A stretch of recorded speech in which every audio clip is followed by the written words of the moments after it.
And that's the first time I heard his name. And then here's this thing, right, where he's talking about telling another white man he shouldn't apologize to black people for using the N-word. So that's strike one. Strike two is not you judging this lady's ability, talent, or talking about how she got herself into the business, but sheerly just verbally lynching her, like in front of everybody, right? And thinking it's cute. And then degrading black people at the same time by saying you don't care about black queens or people protecting black women or that being a thing. Like, so that's strike two.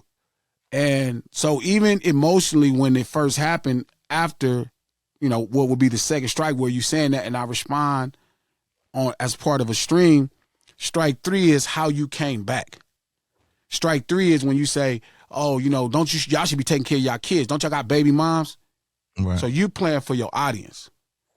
So I got you. Let me tell your audience something.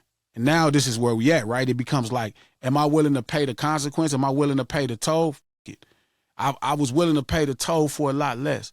I was willing to pay the toll for just my friends that I grew up with that we call a gang. I was willing to pay the toll for a lot less just for the ability to earn. If I can't pay the toll for this sister, you feel me? And to make sure that these people know that we not going to accept them talking about black women publicly that way, and then they have a safe space of passage in this is worth going to prison for the rest of my life. This is worth dying over. And I made that choice based off of that third strike when he responded. Because easily it could have just been like, nah, that was an emotional moment. I'm talking about my moms, feel me? And then they caught that, and I caught that even though there was a real plan of action in my mind.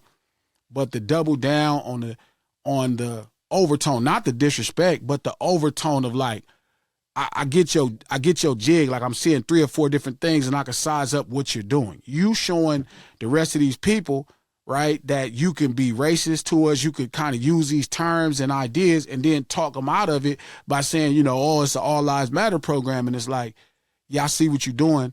And this is worth paying the ultimate consequence to make sure you know at all costs, this is not going to go about free of charge. This is going to cost, it's either going to cost you something. It's going to cost us all something.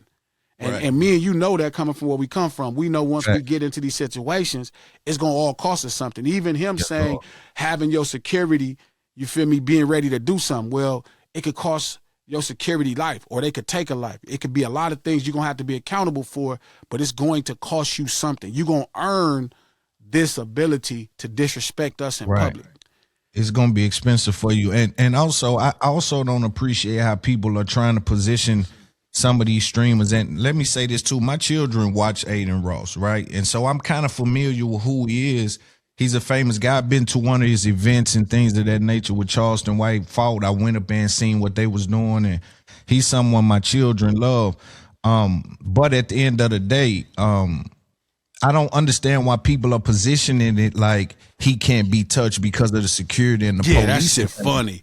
Because what happens is, right, his ability to hide is going to be compromised. He's a streamer. He's competing with Speed and Casanet. He cannot just sit in that warehouse. He has to be at this mall and at this. He's going to have to move at points. And so I don't think it's wise to even put him in a scenario to be like, oh, he's moving this way. He can't be. It's not Let's true. not do that. Yeah. Right. So, and all I asked was just, first off, it was simple. Just stop talking about her like that. Like, you know, bro, do your thing. Like, I don't know you, bro. Like, you know, I don't know who you, like, I'm not aware of you. Do your thing. Just don't do that thing that you keep doing. And then it went into the triple down and the quadruple down. Like, and don't get me wrong, he has been reeling it back, but it's like, it's a level of, I still don't feel the accountability needed to make me believe that you gonna stop doing what you're doing. Like, I feel like we're a moment of the way. So in my mind, I'm like, okay, this is what it's worth. And is it worth paying the ultimate? Is it worth the ultimate sacrifice? Is it worth going to prison for 30 years? Is it worth dying over? Easy. You know what I mean? Like, easy. Like, is it worth explaining to him though? It's worth doing all. Is it worth? Because I look at him like this here too. Right, because I'm learning as I get older to try to lend people somewhat of some understanding, not when it comes to disrespect, because again, there's a zero tolerance policy. But at the end of the day, I look at this young dude here, and say he a rich little Jew boy, none of these people gonna try to explain to him the relationship that he should respect between whites and blacks to make it where that word should be prohibited. You understand?